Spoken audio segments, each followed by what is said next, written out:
যখন সনাতন ধর্ম চারিদিক থেকে আক্রান্ত, বিধর্মীদের অত্যাচার আর সনাতন ধর্মের ভিতরে যারা আছে তাদের কুসংস্কার, দুদিক থেকে সনাতন ধর্ম যখন আক্রান্ত, তখন আমি গঙ্গার ধারে গিয়ে মদন গোপাল নেমে এসো, মদন গোপাল নেমে এসো বলে একটা তুলসী পাতা ভাসিয়ে দিয়েছিলাম। আর সেই তুলসী পাতা গিয়ে সচিমাকে বেষ্টন করেছিল।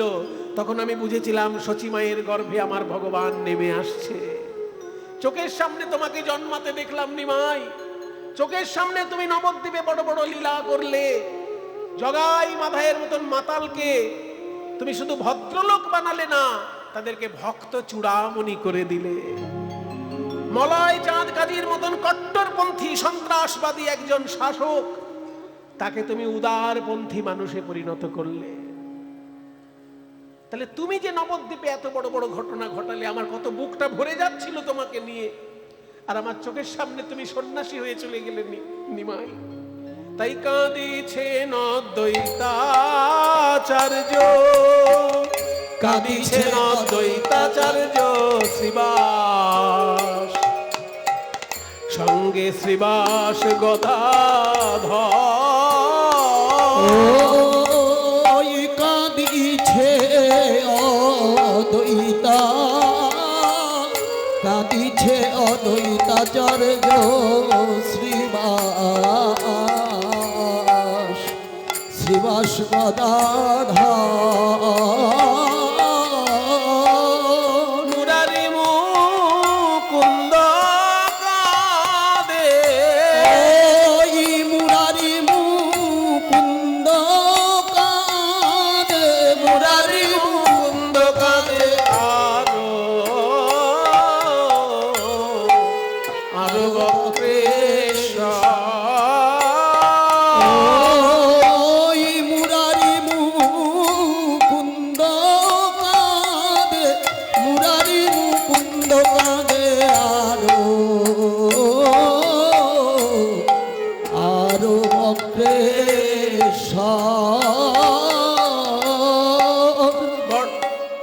বিষ্ণুপ্রিয়া দেবীও কাঁদছেন গৌর সুন্দর সন্ন্যাসী হয়েছেন বলে। কাঁদে দেবী বিষ্ণুপ্রিয়া নিজ অঙ্গ ছাড়িয়া, লুটাইয়া লুটাইয়া খিতি তলে, বলে হায় নাহাত কি করিলে, তুমি যে আমায় সাগরে ভাসাইয়ে গেলে। কাঁদিতে কাঁদিতে ইহা বলে, ওই চাঁদ মুখ না দেখিব, ওই শ্রীপদ না সেবিব, আর না করিব সে সুখ বিলাস। এ দেহ গঙ্গায় দিব, আর মুখে তোমার নাম লব, বাসুর জীবনে কি বায়াস। সবাই তো চোখ খুলে কাঁদছে বাবা, কিন্তু একজন গৌরাঙ্গ পার্ষদ আছেন যিনি চোখ দুটো বন্ধ করে কাঁদছেন। তুমি চোখ বন্ধ করে কাঁদছো কেন গো? আমি চোখ বন্ধ করে কাঁদবো না? পূর্ণিমার রাতে আকাশের দিকে তাকিয়ে যদি চাঁদই দেখা না যায়, তাহলে আকাশের দিকে তাকিয়ে লাভ কি? তেমনি সোনার নবদ্বীপে যদি আমার সোনার গৌরাঙ্গকেই না দেখতে পাই, এই চোখ খুলে কি দেখবো আমি? কাঁদিছেন হরিদাস,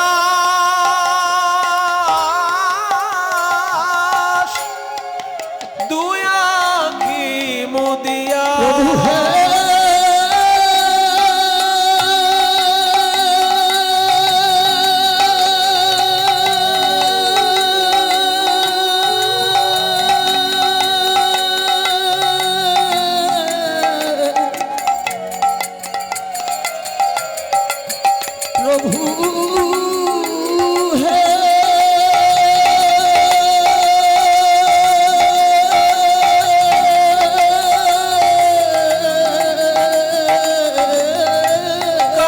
কাঁদিছেন হরিদাস, তুই আঁখি মুদিয়া, বলে আমি আঁখি তো আর মেলবো না রে, আঁখি তো আর মেল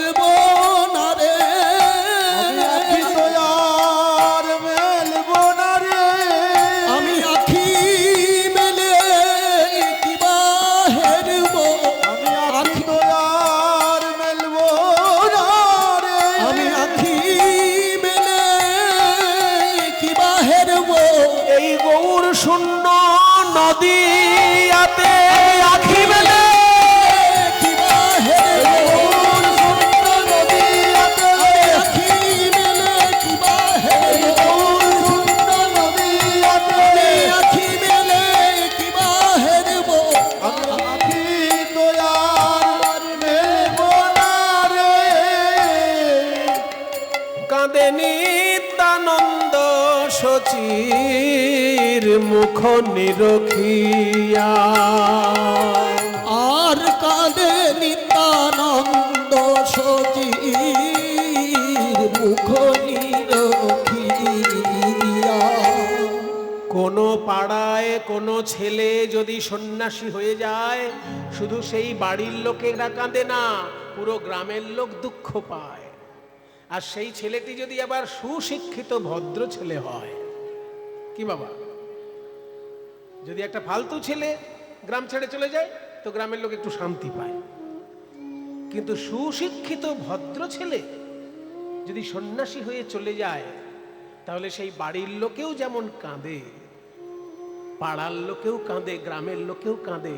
আর মহাপ্রভু কি সুশিক্ষিত ভদ্র শুধু, নবদ্বীপের মধ্যে সর্বশ্রেষ্ঠ পণ্ডিত, সব থেকে সুন্দর দেখতে, আবার সর্বশ্রেষ্ঠ পণ্ডিত। সে যখন চলে গেছে, পাড়ার লোকে সবাই কাঁদছে, সারা নবদ্বীপের লোকে কাঁদছে, কিন্তু একজন কাঁদছে না। কেন কাঁদছে না? কারণ সে নিজেও সন্ন্যাসী। একজন সন্ন্যাসী যখন দেখে যে আরেকজন কেউ সন্ন্যাসী হয়েছে, সে কাঁদে না, সে আনন্দ পায়। কেন না? আমি যেমন জগতের কল্যাণের জন্য গৃহত্যাগ করে সন্ন্যাসী হয়েছি, তেমনি আর একজন জগতের কল্যাণের জন্য গৃহত্যাগ করে সন্ন্যাসী হয়েছে।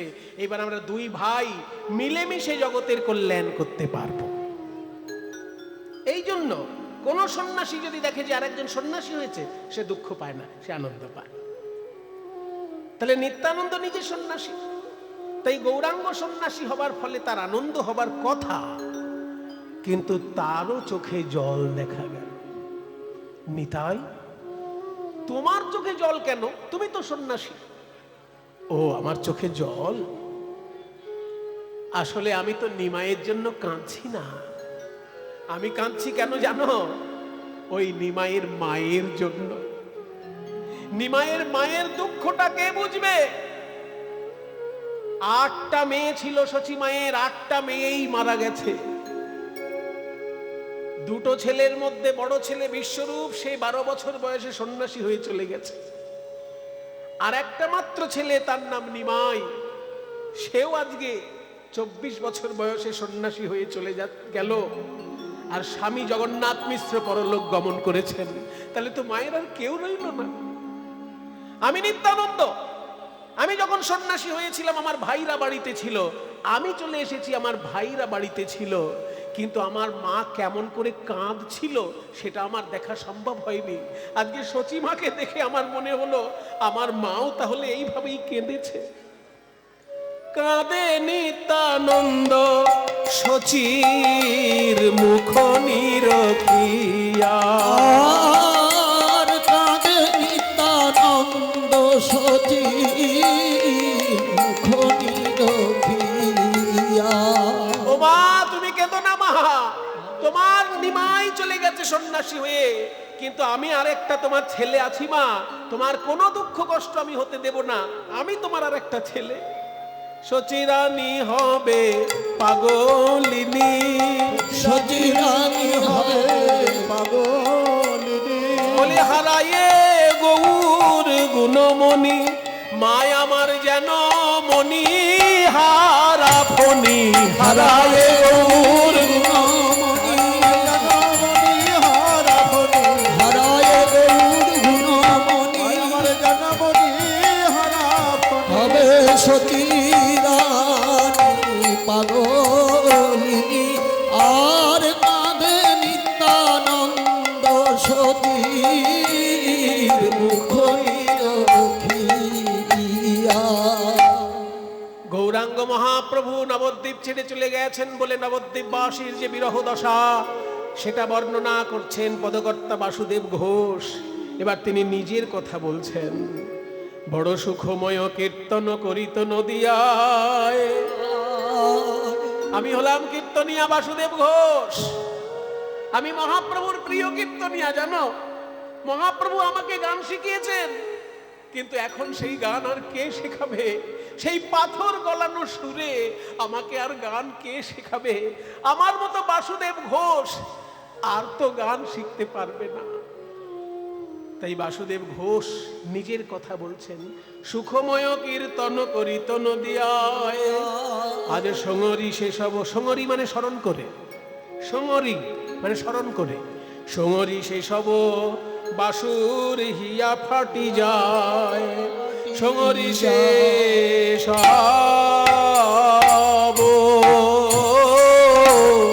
বাসুর হিয়া ফাটে, হিয়া ফাটি যায় গো ও সমরি সে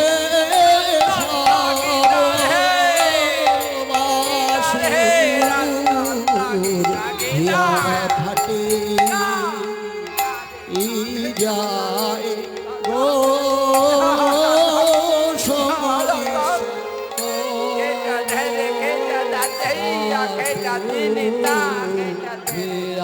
ফাটি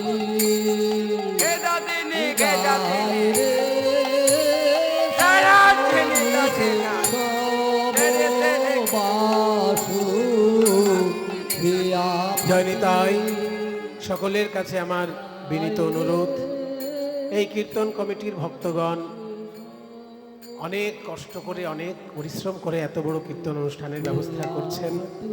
ওনারা আপনাদের কাছে যাবেন ভিক্ষার আঁচল নিয়ে, যে যেমন পারবেন প্রাণ ভরে গৌর গোবিন্দ সেবার জন্য আপনারা দান করবেন।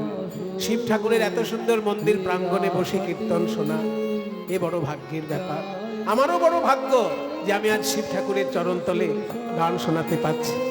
আপনাদের কাছে ওনারা যাবেন ভিক্ষার আঁচল নিয়ে, যে যেমন পারবেন প্রাণ ভরে গৌর গোবিন্দ সেবায় দান করবেন। বিদায় গৌর হরি বল।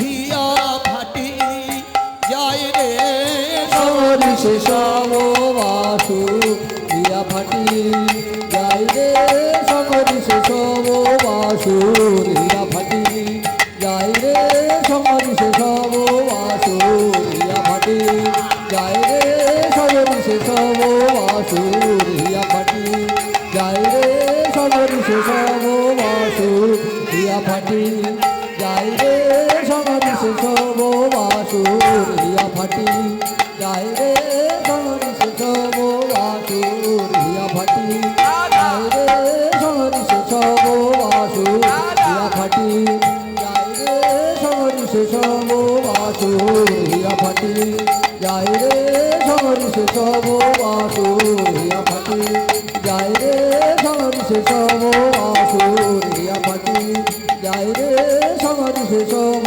বাসু, হিয়া ফাটি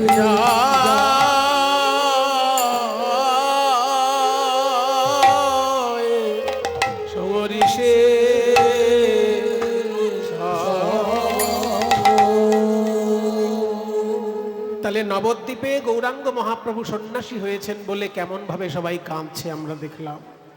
বৃন্দাবনে গিয়ে দেখব প্রাণ গোবিন্দ মথুরায় যাবার ফলে ব্রজবাসীর যে বিরহ দশা, সেই বিরহ কেমন সেটা দর্শন করব। তাকে বলে মাথুর বিরহ।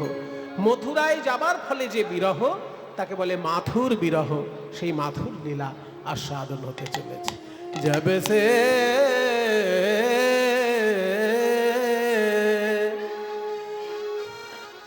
শ্যাম শ্যাম সে ধারে, শ্যাম শ্যাম সে ধারে, সে ধারে একটুখানি সিধা সিধা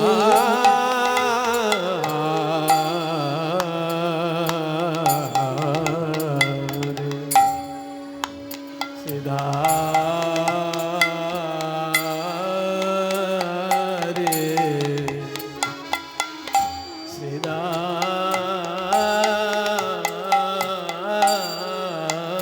রে শ্যাম সিধা सिधारे जब से सब सिधारे रे तड़प तड़प जिया जाए, तड़प तड़प छटपट छटपट करे, तड़प तड़प जिया जाए,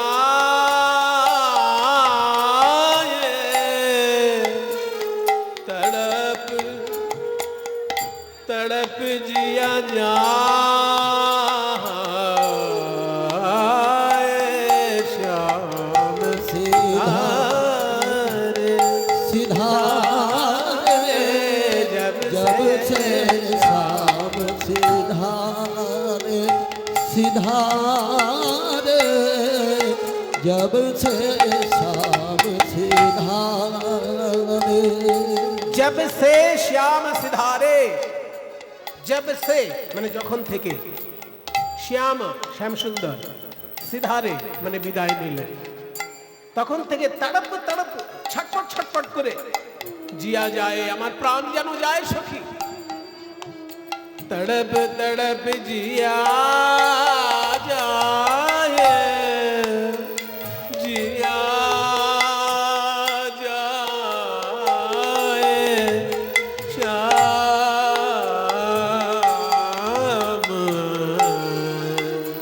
শ্যাম সিধারে ধারে, जब से शाम सिधारे सिधारे जब से शाम सिधारे सिधारे जब से शाम सिधारे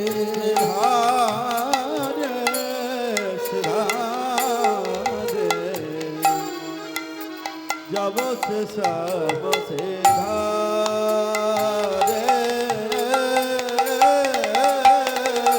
जब से सब से धारे बिन प्रीतम देखी,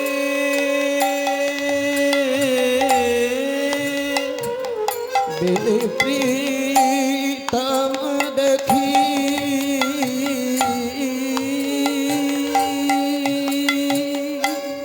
ওই প্রিয়তমকে দেখতে না পেয়ে, बिन प्रीतम देखी मेरा प्राण जावत है,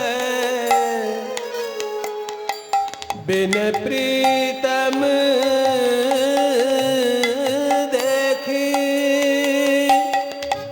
मेरा प्राण जावत है, ला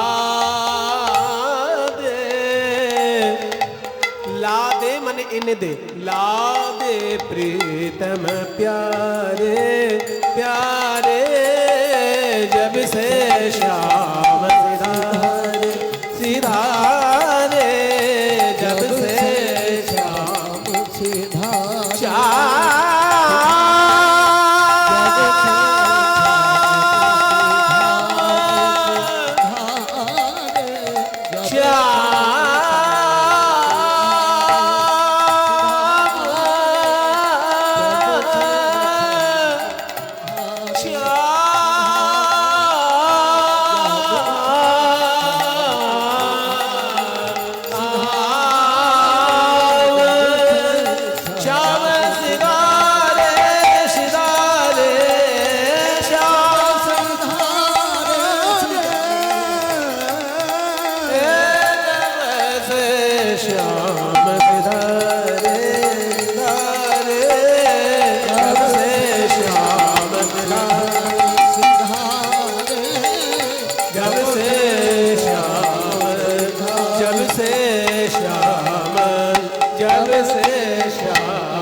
জয়নিতাই, রাধারানীর বিরহের কথা আমরা এবার শুনবো বৃন্দাবনে। নিতাই গৌর হরি বল। আচ্ছা,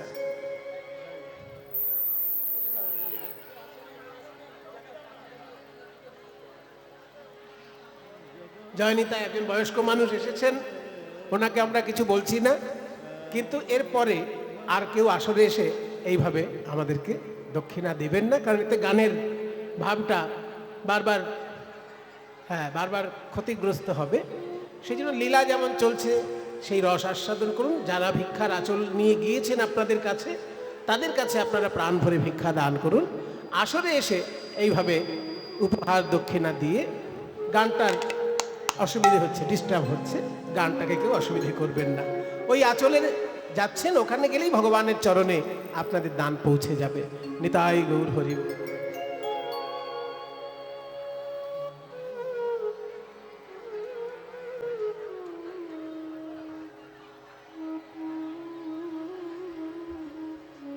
তাহলে বিরহের দশায় বর্ণনায় মাথুর বিরহ, মানে মথুরায় কৃষ্ণ গিয়েছেন বলে রাধারানীর মনে যে ব্যথা, সেই ব্যথার বর্ণনা যে লীলায় হয় তাকে বলে মাথুর বিরহ।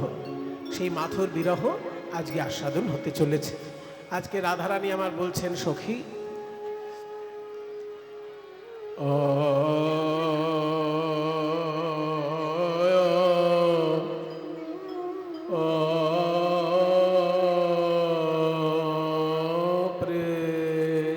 দুর্লভ গান গাইছি, একটু অপ্রচলিত গান একটি গাইছি। আমি শুনেছি দাঁড়িয়া গ্রামে মূল পদাবলী কীর্তনের একটা মর্যাদা আছে, কাজে আপনারা সেই রসের উপযুক্ত শ্রোতা। কীর্তন গানের যে প্রাচীন গান, প্রাচীন তাল, সেগুলো এখনকার দিনে প্রায় হারাতে বসেছে। এখন আমরা একটা সেই রকম প্রাচীন গান গাইব, ধরা তাল বলে একে। এই তালটির বৈশিষ্ট্য হচ্ছে 16 মাত্রায় প্রত্যেকটাই তাল হবে, মাঝখানে কোনো ফাঁক নেই। 1 2 3 4 5 6 7 8 9 10 11 12 13 14 15 16 1, মানে প্রত্যেক বিভাগেই তাল। এবং এই তালটির নাম হচ্ছে ধরা তাল। চারাবর্তনে গানটি সম্পূর্ণ হবে। পদটা বলছি আগে, তারপরে গানটা গাই, কারণ পদ মানেটা না বুঝলে গানের রস আস্বাদন করতে অসুবিধা হয়। বলছে, প্রেম কি অঙ্কুর জাত আত ভেলো না ভেলো যুগল পলাশা। এই পদটা এমন একটা ঐতিহাসিক পদ, একটা গান কিন্তু দুজন পদকর্তা মিলে লিখেছেন। মায়েরা জেনে রাখুন, যে গানটা আমি এখন গাইব, আমরা জানি কি একটা গান একজন লেখকই লেখে, কিন্তু এই গানটা এমন একটা গান যে মহাপ্রভুর জন্মের আগে একজন লিখেছে আর মহাপ্রভুর জন্মের পরে আরেকজন লিখেছে। একটাই গানে দুজনের হস্তাক্ষর। মহাপ্রভুর জন্মের আগে এই গানটাকে শুরু করেছেন একজন, আর মহাপ্রভুর জন্মের পরে আর একজন পদকর্তা এই গানটাকে সম্পূর্ণ করেছেন। সেই জন্য এই গানটা বৈষ্ণব জগতে খুব বিখ্যাত গান। বলছে, প্রেম কি অঙ্কুর, মানে প্রেমের অঙ্কুর, জাত যখনই জন্মালো, আত ভেল, আত মানে আতপ অর্থাৎ রোদ্দুর, সূর্যের তাপ এত জোরে বেড়ে উঠলো অঙ্কুর বেরোনোর সঙ্গে সঙ্গে, যে সেই অঙ্কুরটা সূর্যের তাপে শুকিয়ে গিয়ে আর সেখান থেকে কচি পাতা বেরোলো না। অঙ্কুর অঙ্কুরই থেকে গেল, সেখান থেকে আর পল্লব প্রকাশিত হলো না। তাই বলছে, প্রেম কি অঙ্কুর জাত আত ভেল না ভেল যুগল পলাশা, প্রতিপদ চাঁদ উদয় জইছে যামিনী, সুখ লব ভই গিয়ে নৈরাশা। প্রতিপদ মানে অমাবস্যার পরের দিন, ওইটা প্রতিপদ। অমাবস্যার পরের দিন প্রথম চাঁদ ওঠে, কিন্তু এত তাড়াতাড়ি উঠে বিলীন হয়ে যায় যে দেখা যায় না। খুব সংকীর্ণ একটা চাঁদের রেখা, চোখে ধরা পড়ে না। দ্বিতীয়ার দিন থেকে চাঁদকে আস্তে আস্তে দেখা যায়। ওই যে ঈদের চাঁদ দেখার জন্য সবার মধ্যে একটা ব্যাকুলতা থাকে না, মুসলমান ভাইদের মধ্যে, ঈদের চাঁদ, দ্বিতীয়ার চাঁদ দেখার জন্য। কেন না, অমাবস্যার পরের দিন যে চাঁদটা ওঠে সেটা ভালো করে দেখাই যায় না। ওই জন্য বলছে, প্রতিপদ চাঁদ উদয় জইছে যামিনী, সুখ লব। তেমনি আমার জীবনে সুখের লবমাত্র এসেছিল, তাও বিলীন হয়ে গেল। সুখ লব হয়ে গেও নৈরাশা। তাহলে গানটি হচ্ছে ধরাতাল। এবার আমি গানটি পরিবেশন করছি, একটু ধৈর্য ধরে শুনবেন। প্রাচীন গান, একটু সময় লাগবে, কিন্তু ভাব সমৃদ্ধ। ও গো সখী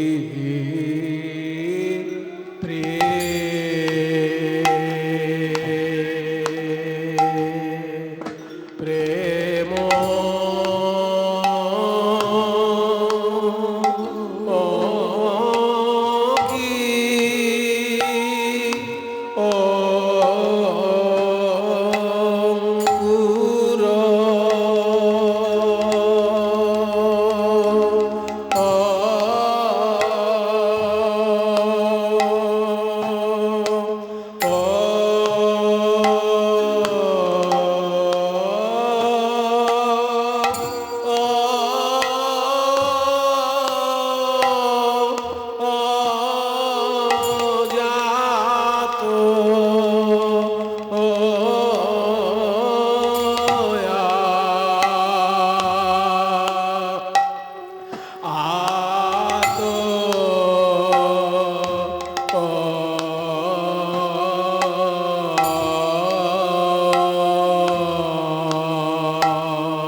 কৃষ্ণ প্রেমে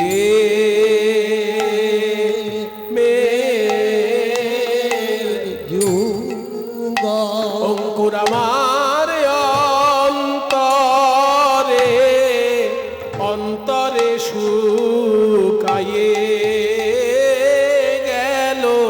শুকায়ে গেল রে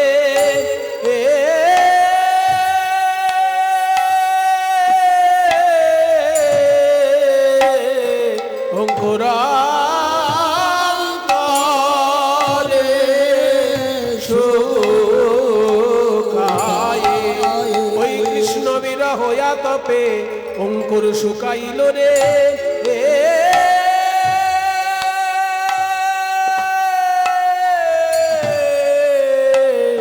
অঙ্কুর অন্তরে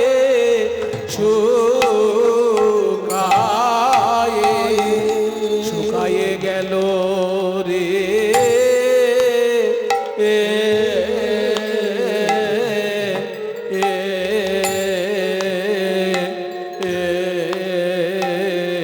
ও প্রেম কি আরে সখী না ভেলো মরিয়া রে আরে সখী না ভেলো মরিয়া রে আরে সখী না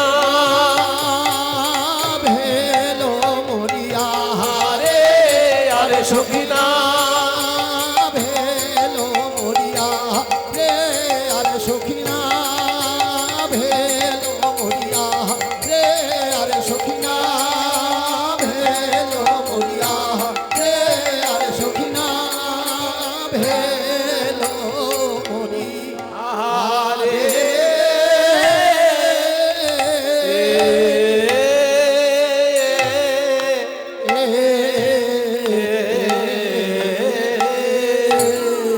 না ভেলো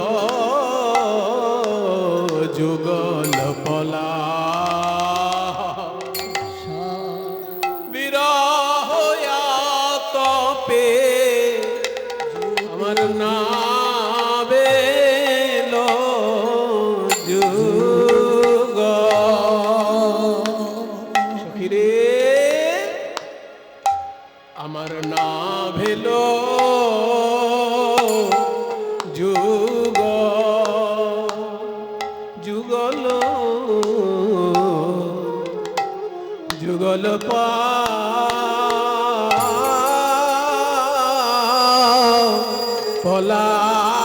পলাশা প্রেমের অঙ্কুর হলো না রে না ভেলো যুগ কি বলবো সখী রে আমার হৃদয় ক্ষেত্র মাঝে বাহ একটু প্রেমের কৃষ্ণ প্রেমের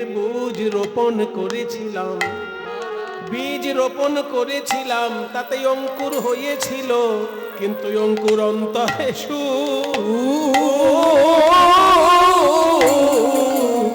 অন্তরে শুকায়ে গেল অন্তরে শুকায়ে গেল রে সুখের যুগল পল্লব হলো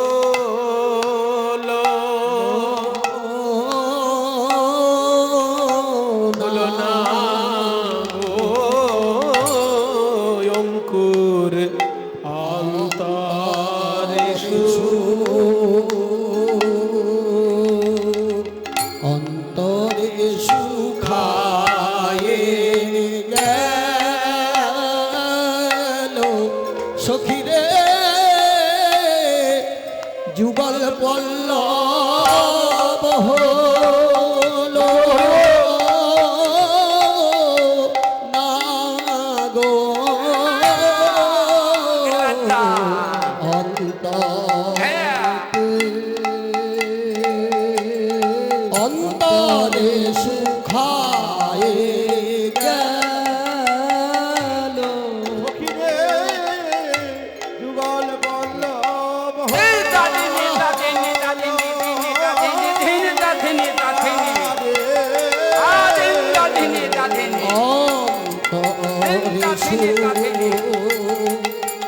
অন্তরে শুকায়ে গেল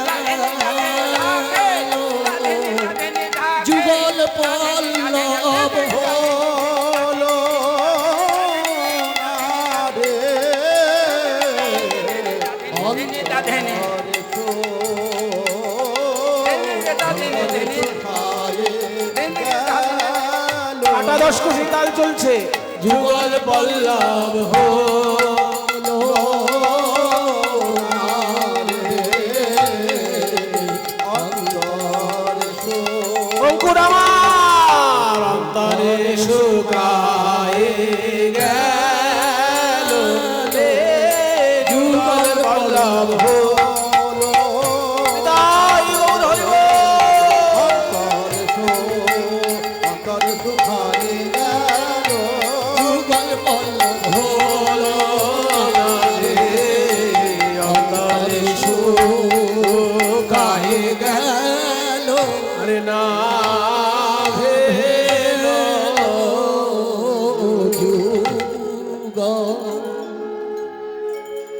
দেখবেন ছোটবেলায় স্কুলে শেখায় যে কিভাবে একটা বীজ মাটিতে পুঁতে তাতে জল দিতে হয়, সেই বীজটা থেকে কিভাবে পাতা বেরোয় স্কুলে শেখায় না, যে মাটিটাকে নরম করে ভিজিয়ে নিয়ে তার মধ্যে একটা বীজ, ছোলার দানা হতে পারে, মটরের দানা হতে পারে, একটা ছোলা বা মটরের দানা মাটিতে পুঁতে দেওয়া হলো, তাতে জল দেওয়া হলো। কিছুদিনের মধ্যেই দেখা যাবে সেই মটর বা ছোলার ভেতর থেকে একটা অঙ্কুর বেরোচ্ছে। তবে হ্যাঁ, কোনো কোনো বীজের একসঙ্গে দুটো পাতা বেরোয় আর কোনো কোনো বীজের একটা পাতা বেরোয়। যেটার একটা পাতা বেরোয় তাকে বলে এক বীজপত্রী, আর যেটার দুটো পাতা বেরোয় তাকে বলে দ্বিবীজপত্রী উদ্ভিদ। তা প্রেম নামক যে প্রেমের একটা বিরাট বড় বৃক্ষ বাড়িতে লাগাবো, সেখান থেকে ফল পাবো, ফুল পাবো, ছায়া পাবো, অনেক কিছু পাবো। একটা গাছ লাগালে চারটে জিনিস পাওয়া যায়। গাছকে আমরা ঠিক ঠিক ভালোবাসতে পারি না, কারণ আমরা বাঙালি তো, আমরা বিনা প্রচেষ্টাতে অনেক গাছ পেয়ে গেছি আমাদের দেশে। মরুভূমির লোকেরা জানে গাছের জন্য কত শান্তি। আর বাংলায় রাস্তাঘাটে চলতে ফিরতে গাছ দেখা যায়, ওই জন্য গাছকে আমরা ঠিক ঠিক মর্যাদা দিতে পারিনি। একটা গাছ যদি লাগানো হয় তাতে শুধু একটা উপকার হয় না, চারটে উপকার হয়। গাছের ফল পাওয়া যেতে পারে, গাছের ফুল পাওয়া যেতে পারে, আবার গাছের পাতায় অক্সিজেন হয়, আবার গাছের নিচে গিয়ে দাঁড়ালে রোদ্দুর থেকে মুক্তি পাওয়া, ছায়া পাওয়া যায়। তাহলে ফল, ফুল, বাতাস এবং ছায়া, চারটে জিনিস পাওয়া যায়। একটা গাছ চারখানা উপকার করছে, অথচ আমরা নরাধম, হয় সেই গাছ কেটে ফেলছি, নয় গাছকে আমরা শূন্য করে দিচ্ছি, নিজের স্বার্থের জন্য গাছকে পৃথিবী থেকে বিদায় দিচ্ছি।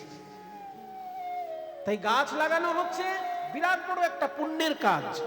আমাদের মুনি ঋষিরা বলেছেন যে গাছ হচ্ছে আমাদের অভিভাবক। অভিজ্ঞান শকুন্তলম বলে কালিদাসের একটা নাটক আছে। কালিদাস, মহাকবি কালিদাস সংস্কৃত ভাষায় নাটক লিখেছিলেন অভিজ্ঞান শকুন্তলম। সেখানে শকুন্তলা যখন বিদায় নিচ্ছে, তখন কর্ণমুনি শকুন্তলার পালক পিতা তিনি বলছেন যে হে বৃক্ষগণ, যে মেয়েটি আপনাদেরকে জল দিত, যে মেয়েটি আপনাদেরকে এত সুন্দর সেবা শুশ্রূষা করে বড় করেছিল, সেই মেয়েটি আজকে শ্বশুর বাড়ি যাচ্ছে। হে বৃক্ষগণ, আপনারাও আশীর্বাদ করুন। তাহলে বৃক্ষদেরকেও পরিবারের অভিভাবক হিসেবে চিন্তা করতে হয়। বৃক্ষ আমাদের সারা জীবন উপকার করে, আর আমরা তার শুধু অসম্মান করি। তাই বৃক্ষ থেকেই তো আমাদের সমস্ত ভক্তি লাভ হয়। তুলসী গাছ ছাড়া আপনার ভক্তি লাভ হবে? চন্দন গাছ ছাড়া আপনার ভক্তি লাভ হবে? ভক্তি লাভের সমস্ত উপকরণ বৃক্ষ থেকে আসে। সেজন্য বৃক্ষকে চৈতন্যদেব বিরাট বড় সম্মান দিয়ে কি বললেন, যে তররিব সহিষ্ণু না, গাছের থেকে শেখো সহ্য ক্ষমতা কিভাবে অর্জন করতে হয়। গাছ তোমার গুরু, গাছ তোমার মাস্টার মশাই, ওনার কাছ থেকে শেখো কিভাবে সহ্য ক্ষমতা অর্জন করতে হয়। শীতকালে আমরা কাঁথা গায়ে দিই, বর্ষাকালে ছাতা মাথায় দিই, আর গাছ শীতকালে কাঁথাও নেয় না, বর্ষায় ছাতাও নেয় না। তাই গাছ যদি করতে হয় একটা বীজ লাগবে আগে। বীজ পুঁতলে বীজ থেকে একটা পাতা বেরোতে পারে, দুটো পাতা বেরোতে পারে। ঠিক তেমনি প্রেমরূপী বীজের দুটি পাতা, সুখ আর শান্তি। সুখ পাওয়া যায় শরীরে, শান্তি পাওয়া যায় মনে। সুখ পাওয়া যায় শরীরে, মনে করুন এসি, এসি গরমকালে আপনি একটা এসি ঘরে ঢুকলেন, গাটা যেন একদম জুড়িয়ে গেল। কিন্তু মনে করুন কারো যদি ছেলে মারা যায়, সে যদি এসি ঘরে গিয়ে বসে, তার গরম থেকে তাপটা না হয় সে কমবে, কিন্তু তার বুকের ভিতরে যে কষ্টটা হচ্ছে সেটা কি ক্ষমতা আছে ওই এসির কমিয়ে দেবার? কিন্তু সেই লোকটি যদি ভক্ত হয়, সেই লোকটি যদি হরিনাম ভালোবাসে, কীর্তন ভালোবাসে, তাহলে সে একবার চিন্তা করবে যে আজকে আমার যেমন ছেলে মারা গেছে, শ্রীবাস পণ্ডিতের ওই রকম একদিন ছেলে মারা গেছিল। চৈতন্য মহাপ্রভু কীর্তন করছেন আর শ্রীবাসের ছেলে মারা গেছে। শ্রীবাস চৈতন্য মহাপ্রভুকে এত ভালোবাসে যে স্ত্রীকে গিয়ে বলল, তুমি কান্নাকাটি করো না, আমার মহাপ্রভুর কীর্তন শেষ হোক, মহাপ্রভু বাড়ি ফিরে যাক, তারপর তুমি কান্নাকাটি করো। যার ছেলে মারা গেছে সেই মা কি এই কথা শুনতে পারে? মায়ের মুখ থেকে তখন আপনি কান্নার আওয়াজ বেরিয়ে যাচ্ছে। তখন শ্রীবাস করলো কি, একটা কাপড়ের পুঁটলি নিয়ে স্ত্রীর মুখের মধ্যে গুজে দিল যাতে আওয়াজ না বেরোয়। ওদিকে মহাপ্রভু বলছেন, শ্রীবাস তোমার বাড়িতে কীর্তন করতে আসলে তো খুব আনন্দ হয়, আজকে কেন আনন্দ হচ্ছে না? চলো তো ঘরে গিয়ে দেখি। মহাপ্রভু নিজেই চললেন অন্দরমহলে, গিয়ে দেখে শ্রীবাসের স্ত্রী কান্নাকাটি করছেন আর কোলের কাছে মৃত ছেলে পড়ে আছে। নিমাইকে দেখে আরো ভাবাবেগ হলো শ্রীবাসের স্ত্রীর, মালিনী দেবীর। বলে, নিমাই তুমি কীর্তন করছো আর আমার ছেলে মারা গেল, তাহলে তোমার কীর্তনের কি ফল পেলাম আমি? এই কথা যখনই বলেছে তখন গৌর সুন্দর বলছেন, তুমি কি চাও মা? আমি চাই আমার এই মরা ছেলে উঠে আমাকে মা বলে ডাকুক। বলে, সেটাই চাইছো তুমি? বলে, হ্যাঁ আমি ওটাই চাই। তোমার যদি হরিনামের কোনো ফল থাকে, মহিমা থাকে, এক্ষুনি আমাকে আমার মরা ছেলের সঙ্গে কথা বলা। তখন গৌর সুন্দর বললেন যে, তুমি চিন্তা করো না, আমি তাই চেষ্টা করছি। অলৌকিক ক্ষমতা বলে গৌর সুন্দর সেই মৃত ছেলের বুকে হাত বুলাতে লাগলেন আর বললেন, শ্রীবাসের স্ত্রীকে আমি মায়ের মতনই ভালোবাসি আর তোমাকে আমি ভাইয়ের মতনই ভালোবাসি। ভাই, একবার উঠে বসো তো, তোমার মায়ের সঙ্গে একবার কথা বলে যাও। আমি জানি তোমার জীবনের কর্মফল শেষ হয়েছে, তাই তুমি দেহত্যাগ করেছো, কিন্তু তোমার মা সেটা বুঝতে পারছেন না। একবার উঠে কথা বলো ভাই। যেই না বুকে হাত বোলাতে লাগলেন গৌর সুন্দর, অলৌকিক কৃপা বলে সেই মৃত ছেলে উঠে বসলো। উঠে বসে মহাপ্রভুকে হাত জোড় করে বলছে, প্রভু আমি অনেক দূরে চলে গেছিলাম, আবার কষ্ট করে আমাকে এই শরীরে ফিরে আসতে হলো, আপনি আমাকে কেন ডাকলেন? গৌর সুন্দর বললেন, এই যে তোমার মা একটু তোমার সঙ্গে কথা বলতে চাইছে। ইনি আমার কোন মা? যেই বলেছে কোন মা, শ্রীবাসের স্ত্রী তখন বলছে, খোকা তুই আমাকে চিনতে পারছিস না? আমি তোর মা, মালিনী দেবী। তখন ছেলে হাত জোড় করে বলছে, মা আমার যতবার জন্ম হয়েছে ততবার একজন করে আমার মা হয়েছে। এই দেহত্যাগ করে যখন আমি বেরিয়ে যাচ্ছি তখন আমার সমস্ত জন্মের মায়েদের মুখগুলো মনে পড়ছে। কাজে তুমি যে কোন মা আমি প্রথমে বুঝতে পারছিলাম না।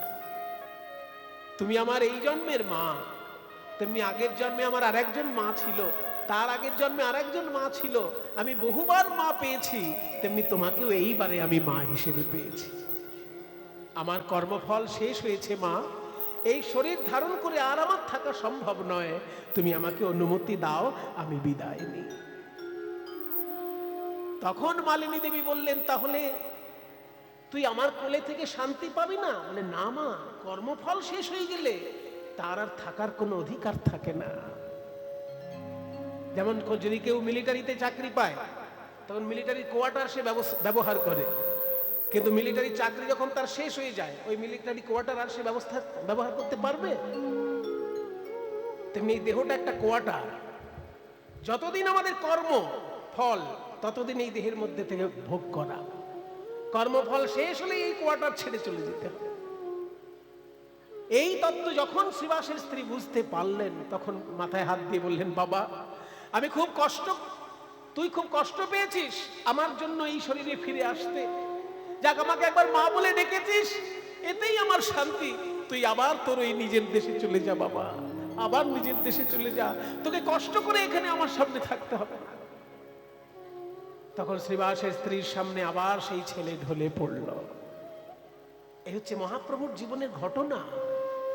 কাজে যদি কারোর ছেলে মারা যায়, সে এসি ঘরে গেলে কিন্তু শান্তি পাবে না। হয়তো তাপটা তার কমবে, শরীরে ঘাম ঝরছিল, ঘামটা ঝরবে না, কিন্তু এসি ঘরে গেলে সে মৃত্যু, ওই পুত্র শোকের কষ্ট থেকে মুক্তি পাবে না। কিন্তু সঙ্গে সঙ্গে যদি শ্রীবাস পণ্ডিতের কথা চিন্তা করতে পারে, যে শ্রীবাস পণ্ডিত এইভাবে পুত্র হারিয়েছিল, সে মহাপ্রভুর চরণ বুকে নিয়ে পুত্র শোক ভুলেছিল, তেমনি আমিও তো গৌরাঙ্গ মহাপ্রভুকে ভালোবাসি, আমিও পুত্র শোক ভুলে থাকবো। তাই সুখ হয় শরীরে আর শান্তি হয় মনে। ভালোবাসা থেকে দুটো জিনিসই পাওয়া যায়, সুখও পাওয়া যায়, শান্তিও পাওয়া যায়। কিন্তু জানিস সখী, আমি প্রেম রূপী বীজ পুঁতেছিলাম, তাতে সুখও পেলাম না, শান্তিও পেলাম না। সুখ আর শান্তি দুটো পল্লব, আমার যুগল পল্লব হলো না। প্রেম রূপী বৃক্ষের বীজ থেকে আমি যুগল পল্লব আশা করেছিলাম, শরীরে সুখ আর মনে শান্তি, কিন্তু হলো না। আর প্রেম আমার জীবনে কিভাবে এলো জানিস? প্রতিপদ চাঁদ যেমন উদয় হওয়া মাত্র বিলীন হয়ে যায়, চোখে দেখা যায় না, ঠিক তেমনি প্রতিপদ চাঁদ উদয় হইছে যামিনী। প্রতিপদ চাঁদ, প্রতিপদ চাঁদ, প্রতিপদ চাঁদ, প্রতিপদ চাঁদ, প্রতিপদ চাঁদ, প্রতিপদ চাঁদ, প্রতিপদ চাঁদ, পদ চাঁদ, প্রতিপদ চাঁদ উদয় জয়ীছে যামিনী। সুখ লব ভই গেয় নৈরাশা, প্রাণ সখী রে সুখ লব হই গেয় নৈরাশা, প্রাণ সখী রে সুখ লব। আমি কৃষ্ণের দর্শন সুখে বঞ্চিত, দর্শন সুখে বঞ্চিত হলাম গো সখী, দর্শন সুখে আমার দেখার আশা মিটল না রে, পরশ সুখ দূরে থাকুক, দেখার আশা মিটল না, পরশ সুখ দূরে থাকুক, দেখার আশা আশা মিটল না, পরশ সুখ দূরের কথা, দেখার আশা মিটল না রে, পরশ সুখ দূরে কথা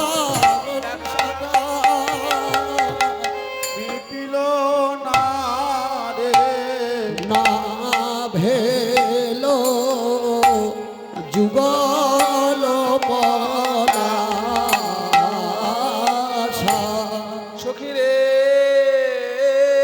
কহ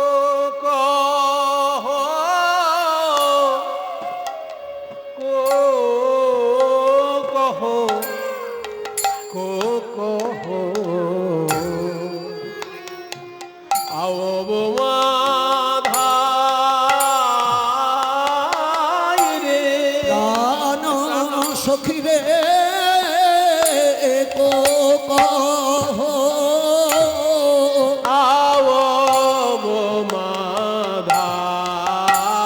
অবমাধাই প্রাণ সখী রে কহ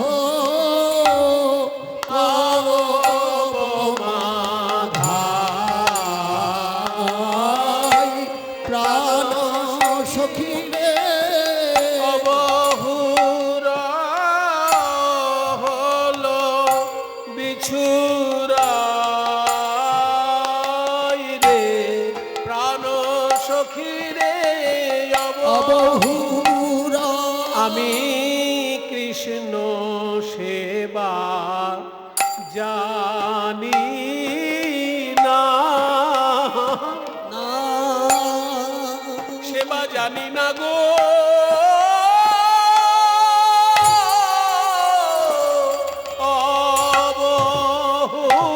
আমি কৃষ্ণ সেবা জানি না সেবা জানি না তাই গোবিন্দ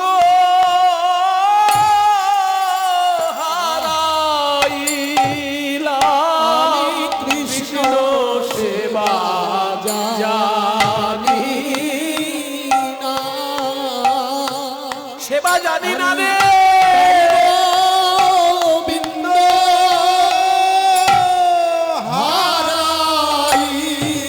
হারাইলাম।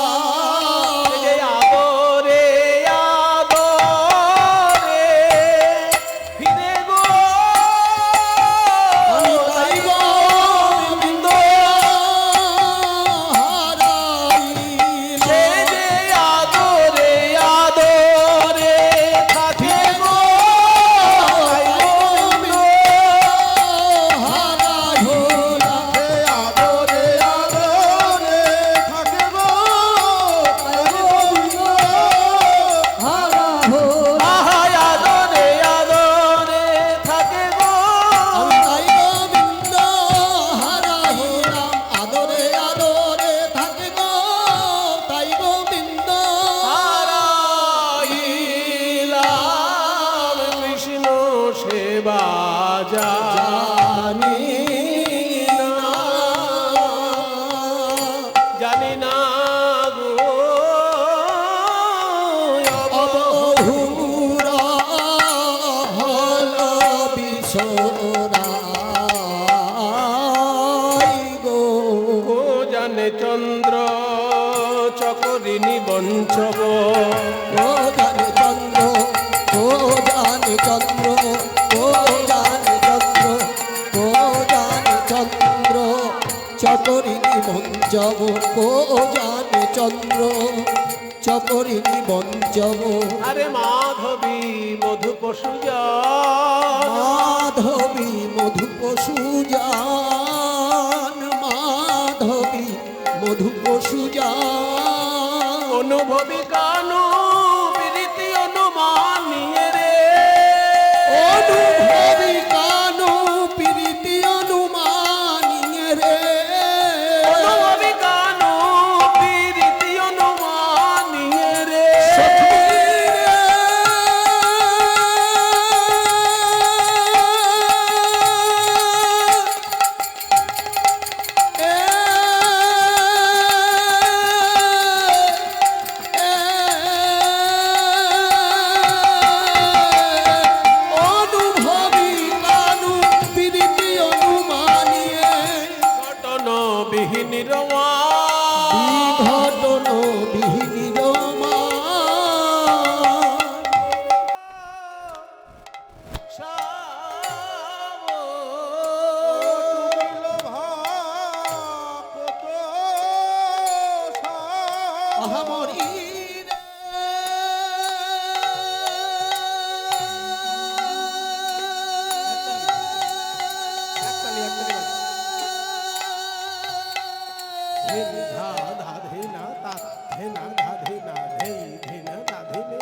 আহামরি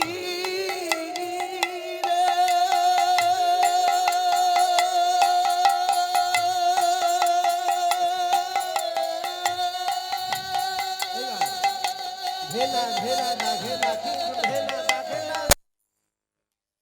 ডুবিল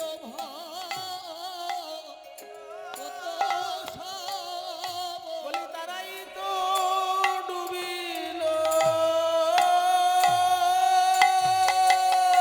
ও ডুবিল কত সব বলি তারাই তো ডুবিল ওই গৌর অনুরাগী যারা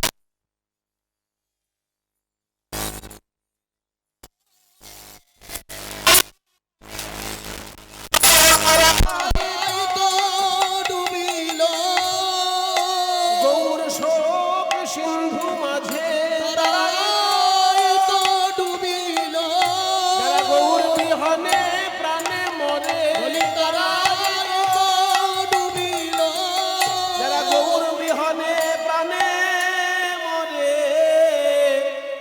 আর দিবসে আধার হেরে গৌর বিহনে প্রাণে মরে, দিবসে আধার হেরে গৌর বিহনে প্রাণে মরে বসে আধার হারে গৌর বিহনে প্রাণে মরে গৌর বিহনে প্রাণে মরে বসে আধার হারে গৌর বিহনে প্রাণে মরে বসে আধার হারে ঢাকে দাও, ঢাকে দাও। বসে আধার হারে গৌর বিহনে প্রাণে মরে বসে আধার হারে গৌর বিহনে প্রাণে মরে বসে আধার হারে গৌর বিহনে প্রাণে মরে বসে আধার হারে দাদা গৌর বিহনে প্রাণে মরে বসে আধার হারে গৌর বিহনে প্রাণে মরে বসে আধার হারে গৌর বিহনে প্রাণে মরে বসে আধার হারে গৌর বিহনে প্রাণে মরে বসে আধার হারে বলি তারাই তো ডুবিল ডুবিল কত সব ডুবিল কত সব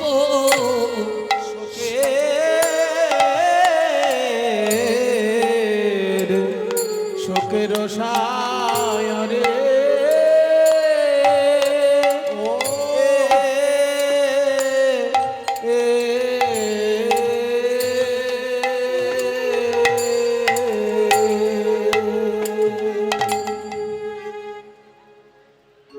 वैराग्य विद्या निज भक्ति योगम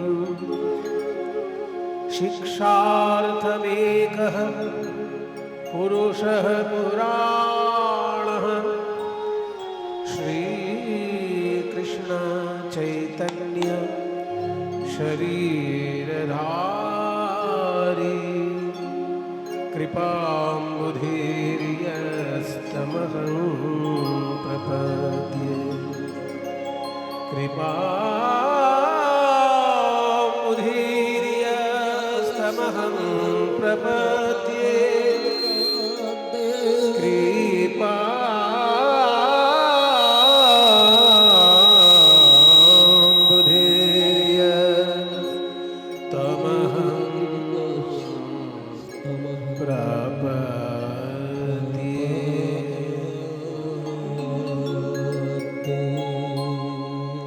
জয় নিতাই। উপস্থিত সকল গৌর গোবিন্দ অনুরাগী ভক্তবৃন্দ সবার শ্রীচরণে আমার কোটি কোটি দণ্ডবৎ প্রণাম। আজ আমরা